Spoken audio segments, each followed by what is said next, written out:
Good morning, everyone. Welcome to what promises to be a very special event in our community. And we're obviously pleased to host the Honorable Finance Minister of India, Arun Jaitley. I'd also like to extend a special welcome to Ambassador Singh and Consul General Malay and our many guests this morning.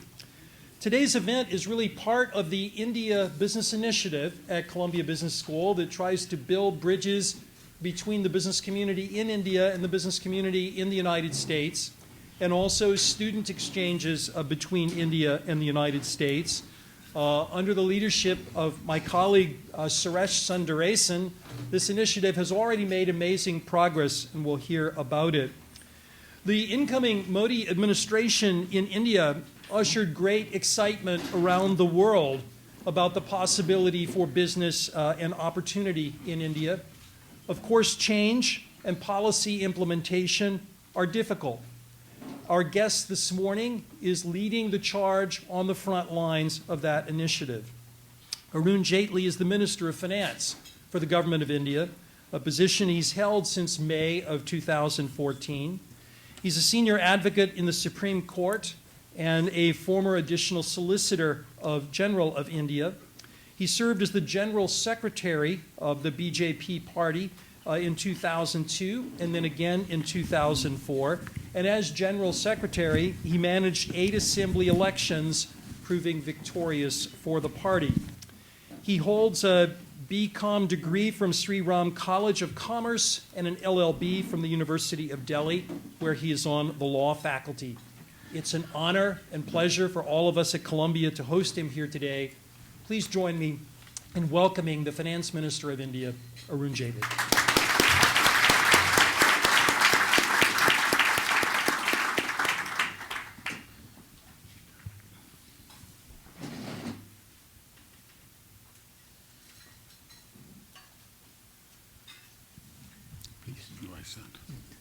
I thought you were making this.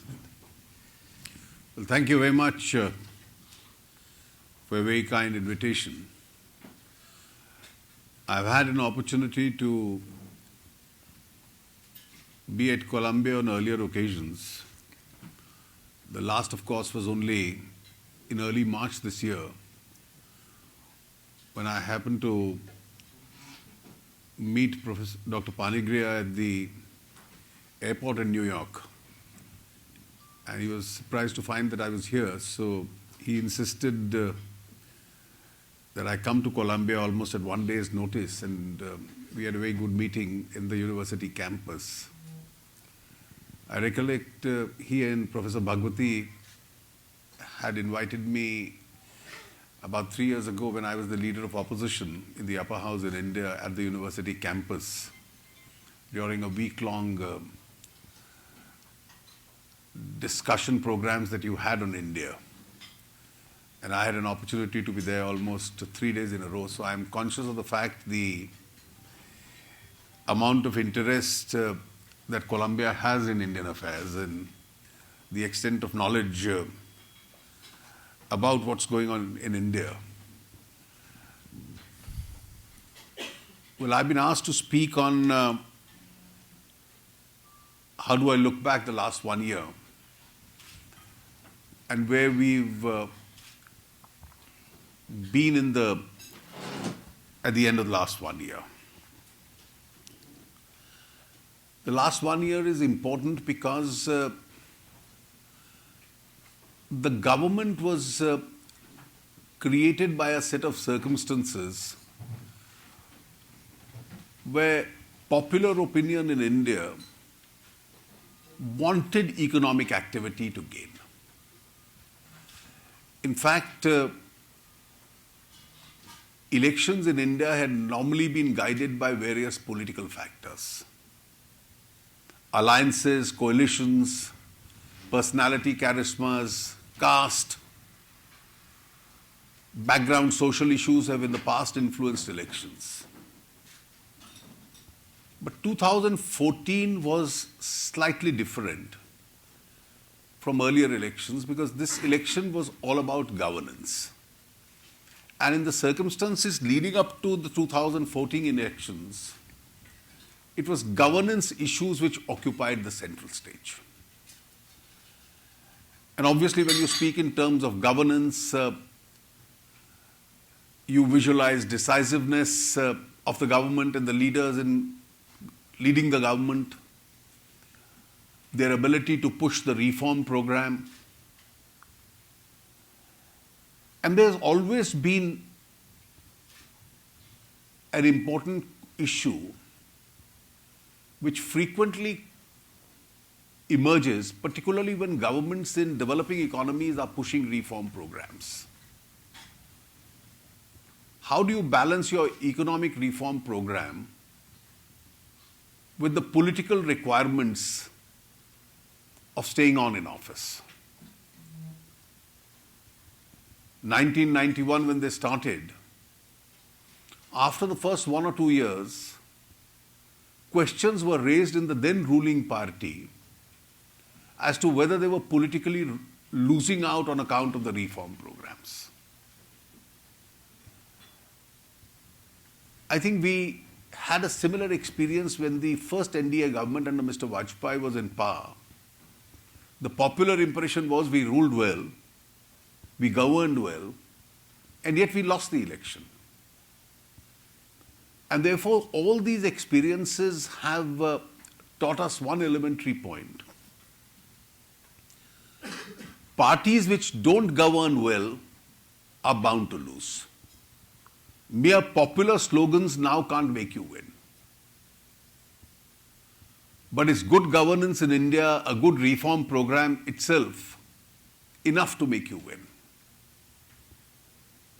And we found the answer to that any form of good governance and economic reforms will always have to be blended with prudent and clever politics. And that's how in a complex country like India, where you still have about 25 to 30% people below the poverty levels, unless this blending is done, then to continue to push the programs itself may become a challenge. And I don't see any contradiction in the two. And it's bearing that in mind, and the pressure of initial years not being extensively election years, that the government embarked upon its program in the last 1 year. I think the last 1 year was also an opportunity to demonstrate a certain amount of decisiveness as far as governance was concerned. You had issues which were pending for years altogether. And I think the litmus test on that decisiveness came when in the winter of last year, we decided to bring out 4 ordinances back to back. Now, ordinances are not necessarily undemocratic. They are emergency regulations, but they have to be ratified by both houses of parliament. So eventually they get a parliamentary sanction. And they were brought up in the context of a strategy by certain opposition parties that by sheer noise making we don't allow parliament to function. Now, if you fall into the trap and just get into a blame game that they don't allow parliament to function and therefore I am helpless, people don't elect a government in order to be helpless. And therefore you have to find an answer to this. And the decisiveness and determination by the Prime Minister was demonstrated as soon as the session was over, whether it was to up the equity levels in insurance, or it was the coal legislation, or it was the mining legislation, or it was the land bill. The government demonstrated its decisiveness and determination by bringing out those 4 ordinances. had we not done that, the ability to trip the government off its agenda would have been very large. And eventually, 6 months thereafter, when I look back and analyze, 3 of them are now functional laws.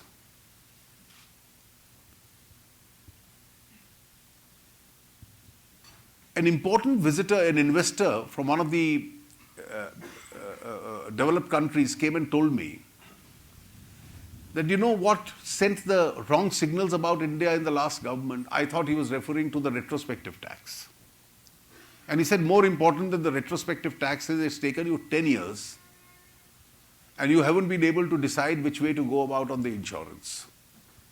So why should I trust an economy which takes 10 years to decide what its foreign capital limits and insurance are going to be? The Supreme Court decided to quash the arbitrary allotment of coal mines in the month of September. Now, Dr. Manmohan Singh had first announced in June 2004 a decision that coal mines should be allocated by a non-discriminatory, non-discretionary process. 10 years he couldn't implement it. What happened smacked of nepotism.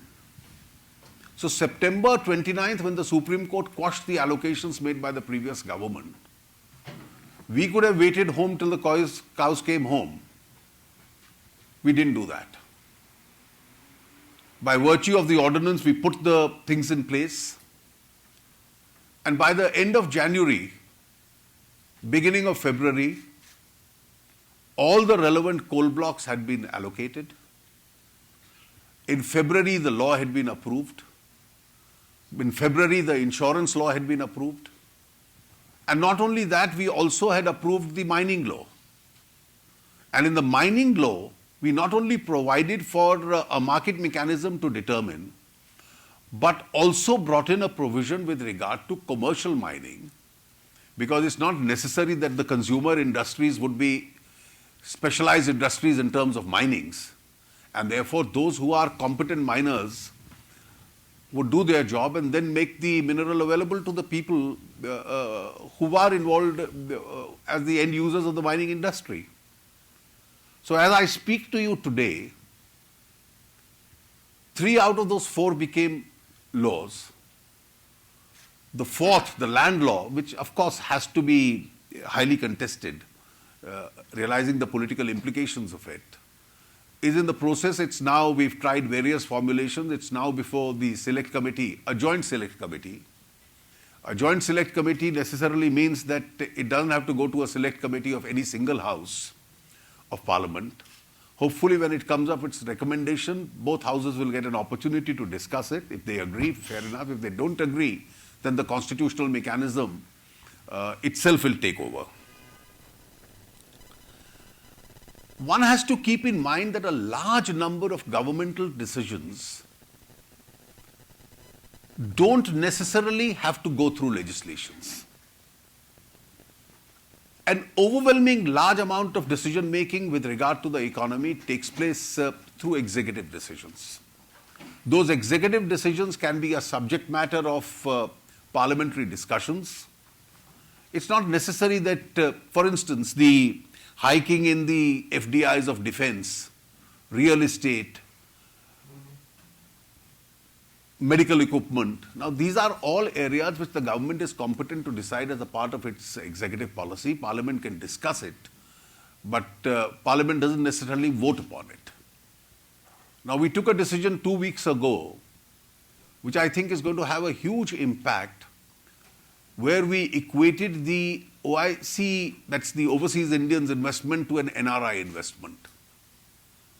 And an NRI investment in turn has been equated to a resident Indians investment. And therefore, the extent of the definition of domestic investment itself has been expanded. Now, it's a very significant decision in relating to the potential to attract foreign capital into India. And it's a decision which is taken executively. You necessarily don't have to go for a parliamentary ratification. If somebody raises it in parliament, it's a subject that can be discussed. I think extremely important is a mindset change which has taken place. India now accepts, in most cases, except one or two very sensitive areas to the domestic economy, but broadly it has now been accepted that foreign investment is an important additionality of resource. And therefore, if economic activity in India is to expand, we need that capital to get into India. And therefore, the kind of resistance which we used to have in the past when we were in the process of opening up, that resistance has ceased to exist. At the end of 1 year, I think our level of ambition has gone up. And the best evidence of this is, even when economic statistics look better than most countries in the world, or better than almost every country in the world, India as a state is still not satisfied with those bettered statistics. And therefore, there is a higher level of aspiration, a higher level of ambition. I am not one of those who always advise people be calm and be patient and better things will happen.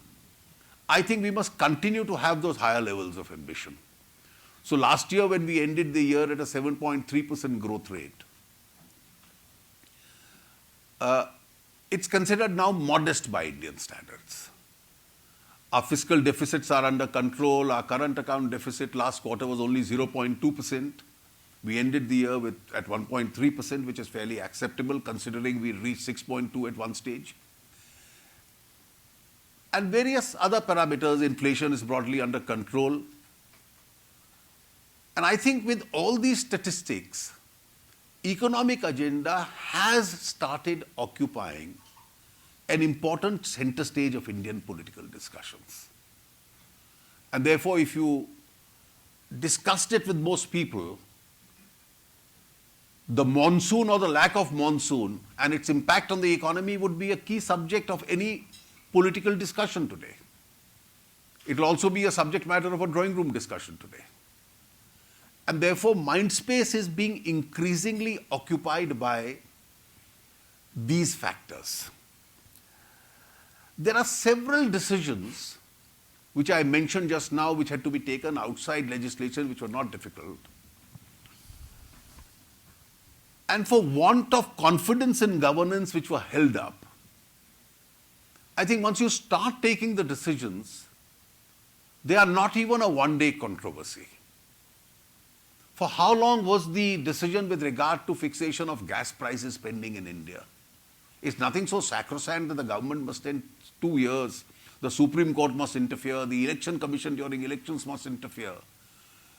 And within the first few weeks of the government, we set up a professional mechanism, came to the conclusion as to what the gas prices should be, announced it, and that has broadly been accepted without a controversy.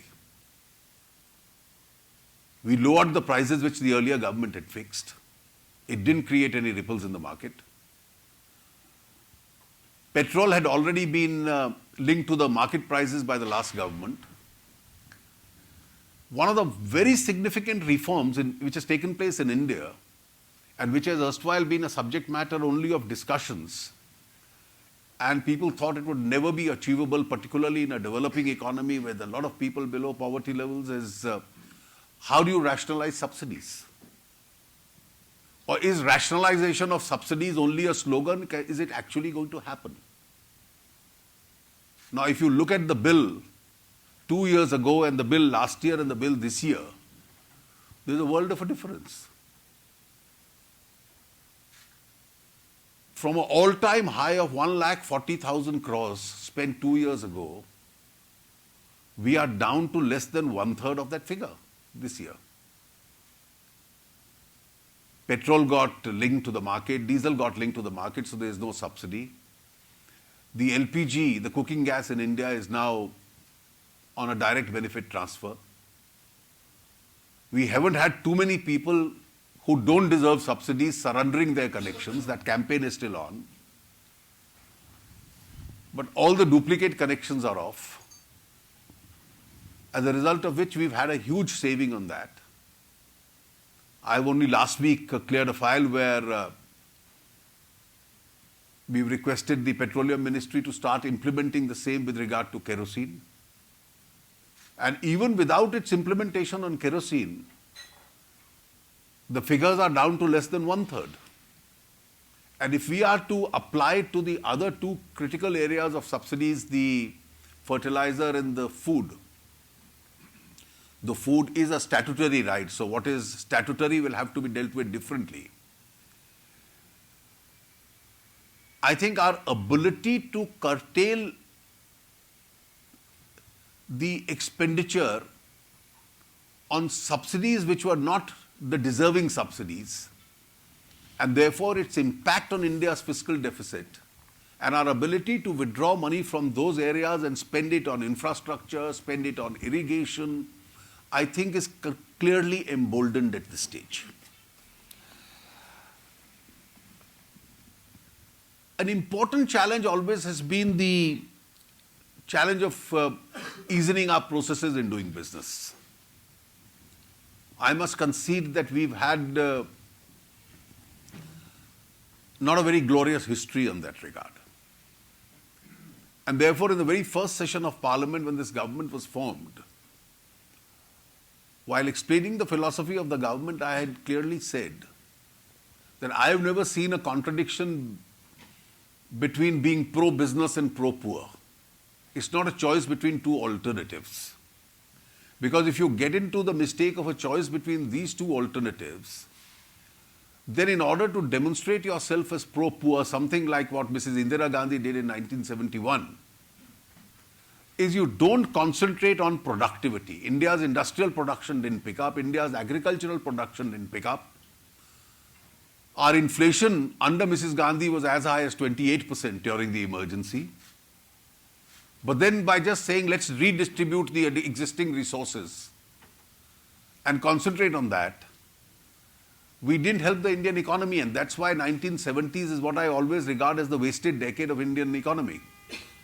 Probably 1980 was, to a lesser extent, the last one decade was.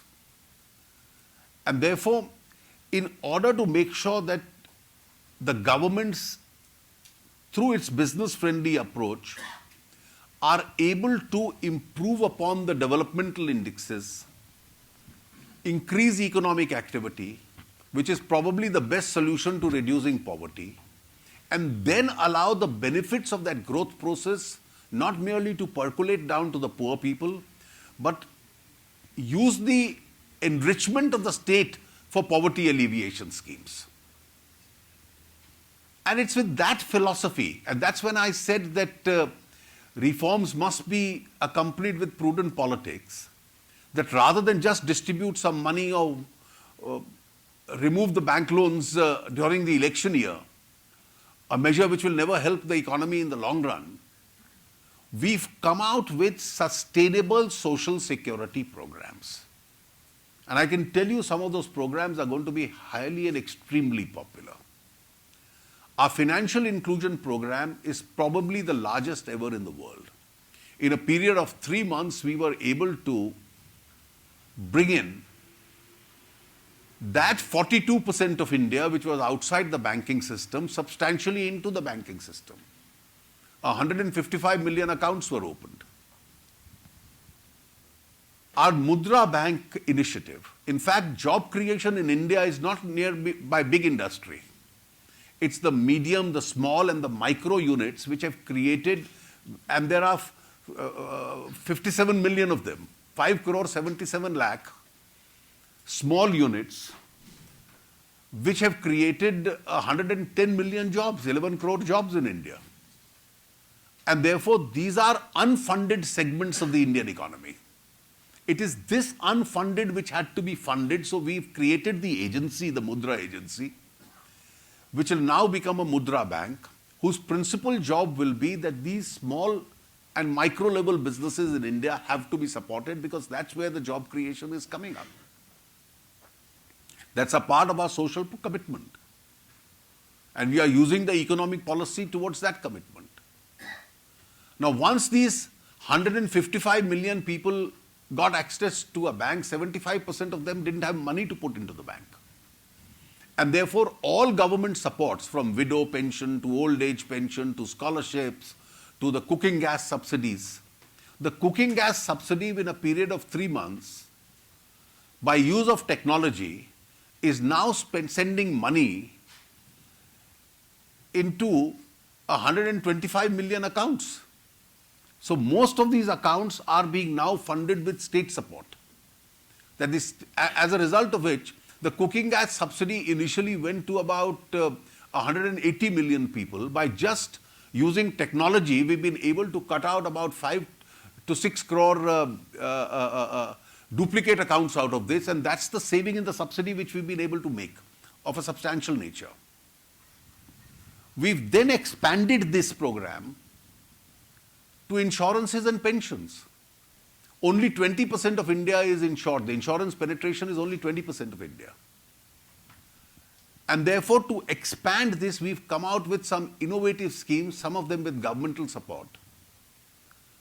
And surprisingly, in the first 33 days, of which I had the statistics when I came here, it was launched on the 9th of May.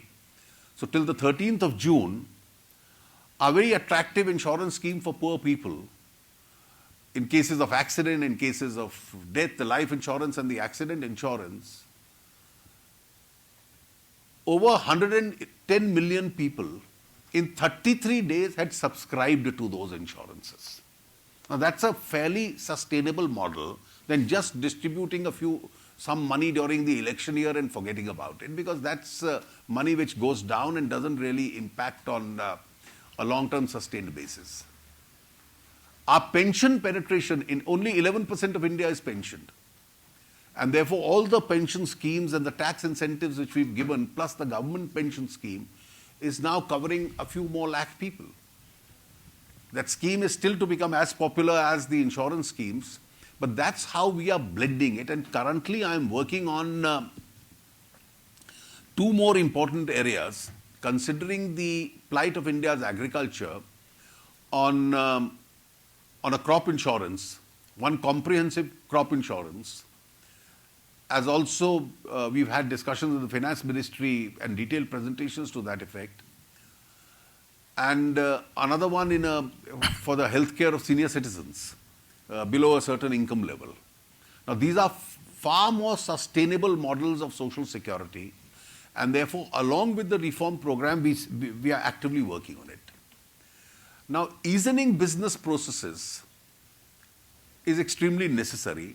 So, legislation by legislation, executive step by executive step, what all can be pruned out is being pruned. I don't think we've achieved the best situation even now. Work is still in progress as far as this area is concerned. A lot had to be done on India's taxation. So, as far as taxation is concerned, from bringing direct taxes down to 25%, which is globally compatible by any standards, so as to make India a far more attractive destination, to the GST. The Lok Sabha has cleared it. It's now before the Rajya Sabha. Its committee is going into the matter. I hope it's cleared in this session of Parliament. And I'm targeting the 1st April 2016 date to start implementing it. It has its own snowballing impact as far as the economy is concerned. And to eventually make the taxation regime as non-adversarial as possible. The last is a very difficult challenge because there were a huge number of legacy issues which I had inherited.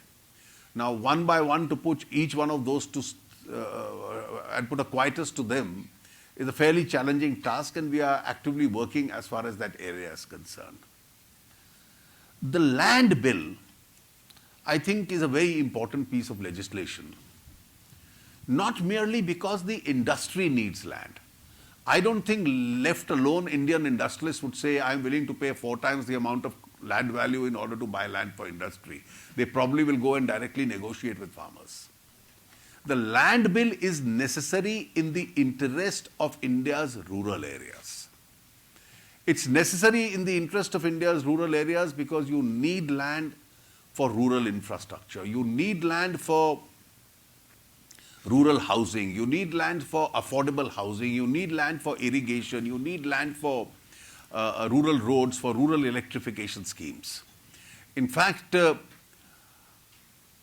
we have a smart cities program, but a large part of India still will be rural India.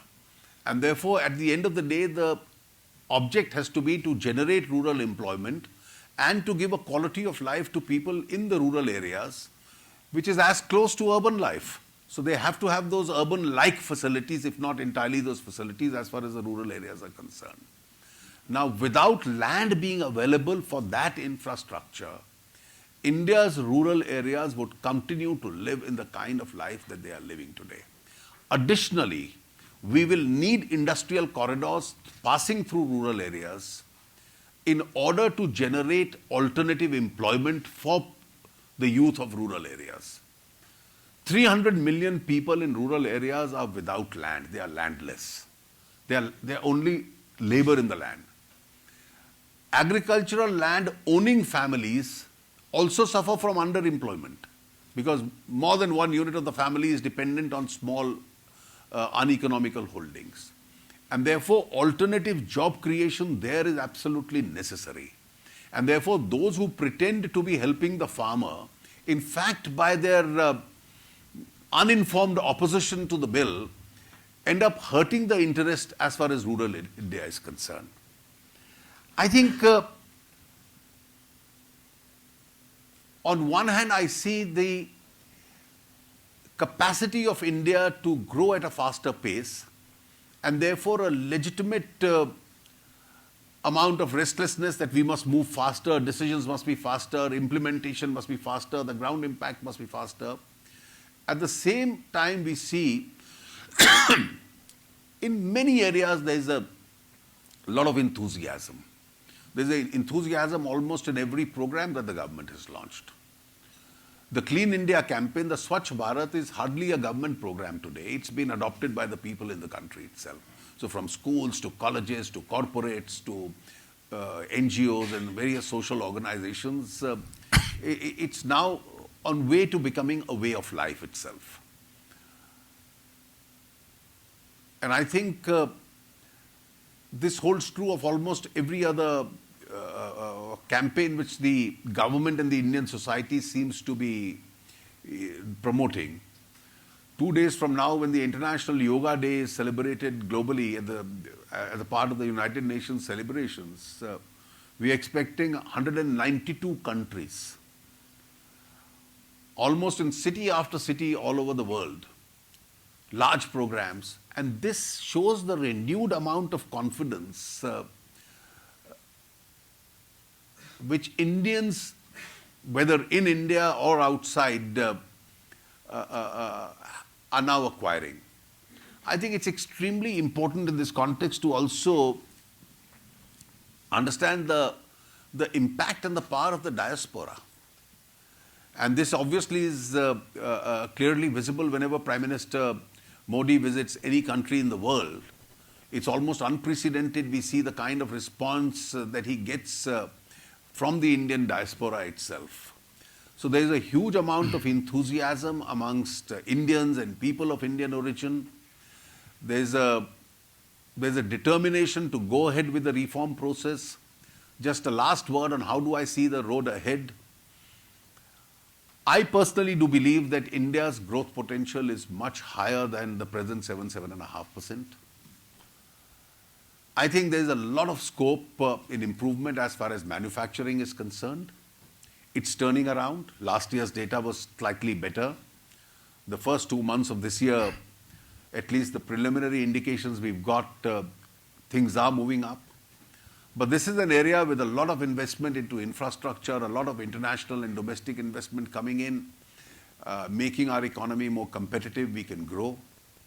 And hopefully, if the rain gods are as kind to this government as they were to the last government, probably we'll be able to do better on the agricultural front, which has a spiral effect on almost all other segments of the economy. Well, thank you very much. That's all, Professor, that I have to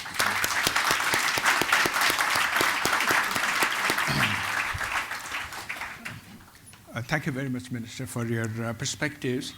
In the interest of time, I want to limit my questions to just 3 so that the audience will have a chance to ask you some questions. Let me start with the foreign direct investment. You touched upon that in your presentation.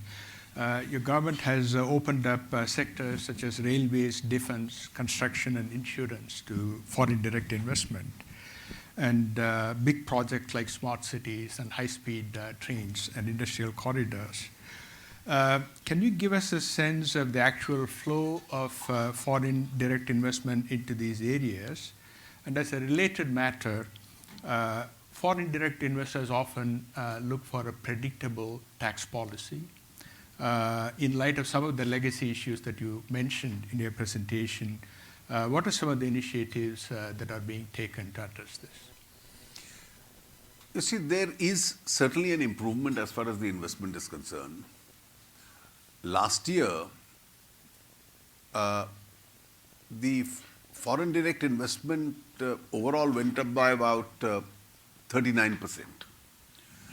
And between the FDI and FII, the breakup is almost equal. Because FDI is more important because it's a long-term, more sustainable investment rather than just the FII inflows. And therefore, it moved up. The Secretary Economic Affairs is here. He heads the FIPB. He informs me that last year, a lot of investment came through the automatic route. Through the FIPB route, we had almost 350 applications. So which almost means that you get 1 proposal a day, which is fairly okay. And I'm quite sure that this will continue to increase. Because as I visualize an economy which comprises of a huge market with a lot of trained human minds and a potential to grow at 8%, 9%, maybe somewhat more in the next 1 or 2 years, that's an economy which global investors can't really ignore. Now, you're right. What deterred that investment in the past was instability of policy, particularly taxation policy. What investors always look for is that the policy would either be stable or improve. They don't want it to move backwards. And therefore, I think in terms of taxation, we didn't do ourselves a favor by adopting an approach which was not sustainable. We went in for areas where it was difficult to realize taxes, but in the process, the economy itself suffered from an investment point of view. Now, as I've indicated, we bring in the direct taxes down in India to 25% over the next few years, so which will be globally compatible. Within the country, we have now various other instruments like the alternative investment trust, REITs, plus in infrastructure investments, the similar proposals, which will give them an additional facility for a lot of funds to invest in. And additionally, with the GST model, I think our indirect taxations will also become quite comparable because one flow across the country and no tax on tax, that will make it reasonable. Now, as far as the past is concerned, there are several issues which I got on the table unresolved. The first, of course, was the retrospective taxation matter. And therefore, we had to clearly announce that the present government would never use the power of enacting retrospectively. We haven't done that. Even under those old laws, no new notices have been issued. Now, the few cases which are pending, 1 or 2 of which have become almost symbolic, have to be resolved through the judicial forums, and we are trying to make sure that they are resolved expeditiously. There's no difficulty as far as the future is concerned. That uncertainty doesn't remain. That past legacy continues to haunt us. Transfer pricing issues, we made a considerable headway. Courts have decided some cases in favor of the assessees. We accepted the judgments and put an end to the matter. I think that sent a very good signal because we were not interested in unnecessarily litigating with investors over demands which were prima facie not sustainable. So too the uncertainty created by the 2012 order of the advance ruling authority on the minimum alternative tax on FIIs. Now, for the future, it's been corrected because I have changed the law. So there's no difficulty. The past issue will have to be resolved judicially. And regrettably, neither the last government nor the FIIs took an early initiative. They woke up only when the crisis situation emerged. So the government and the assessees, in that case, have mentioned the matter to the Supreme Court, which indicated that they would take up immediately when the court reopens after the 3rd of July. So hopefully none of these issues now applies to the future. They are past legacy issues, and one by one, I think the only method of closing them is to use the dispute redressal forums, whichever they are. The second question is about the fiscal policy. The fiscal deficit has dropped from 5.7% of the GDP a few years ago to about 4% of the GDP. And a lot of the expenditures have been reduced. A big component of this is the tax revenues. And you touched upon in your presentation about legislating the goods and services taxes. So you are confident that this will pass the two houses by 2016? And you anticipate a big, knock-on effect as a result of this passage. You see, let me tell you what's extremely important in the context of fiscal deficit is not merely the number, it's also the quality of that fiscal deficit. Right. Now, there are two ways of correcting the fiscal deficit. Either you earn more or you spend less. So what the previous government had been doing was that it followed a very interesting method of accounting where very high level of expenditure would be indicated in the budget, and then you would cut every expenditure towards the end of the year, and therefore what was actually spent was much less. And therefore the quality of fiscal deficit, and I'm not referring to that part of the fiscal deficit which was hidden. So one had to, last year I was a little constrained because the fiscal deficit target was set by the last government because the government came halfway in the middle of the year. But this year when we prepared the accounts, I think what's extremely important is, one, there is no hidden fiscal deficit anymore. Two, that our collections will be very close to what we've indicated as the projected figure. And therefore, the first 2 months' figures do indicate that. And therefore, this resorting to cutting towards the end of the year would be hardly there. As far as the GST is concerned, I'm targeting the 1st of April 2016. But I'm conscious of the fact that a lot of legislative work has to be done. The administrative work is something we'll cope up with. The Constitution amendment has to be passed, it has to be ratified by half the states, then 3 supporting legislations have to be passed, and so on. And therefore, I would urge everybody in opposition to actually cooperate in that exercise. Because if a disruptionist role is assumed, I don't think GST can be deferred much more in this country. GST is an idea which has been accepted by the states, it's been accepted by the country, it has its obvious advantages. So the only sadistic pleasure that somebody can get out of delaying it is whether it's 1st April 2016 or 1st April 2017. But that sadistic pleasure will be at the cost of Indian economy. That's right. One last question about the macroeconomic stability. In 2013, when there was talk of tapering in the United States, the Indian rupee had an adverse reaction.